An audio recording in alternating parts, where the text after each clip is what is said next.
Մարդու հոգին սիրեք, ոչ թե գրպանները, գրպանները մի օր դատարկվելու է, մարդու սիրտը ընդունեք, ոչ թե լեզուն, լեզուն ստախոս է, մարդու աչքերը կարդացեք, տեսքը մի օր ծերանալու է, իսկ հոգին միշտ ապրելու է, եթե նա մարդ է,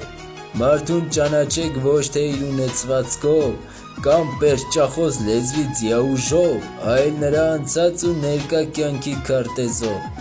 մի վստահեք միանգամից, մի նվիրվեք անմնացորդ, որ հետո էլ մեղավորներ չփնտրեք, կարդա նրա հոգին, ճանաչիր սիրտը նրա, ընկալիր աչքերի գույնը, իսկ հետո նոր մարդու մարմինը։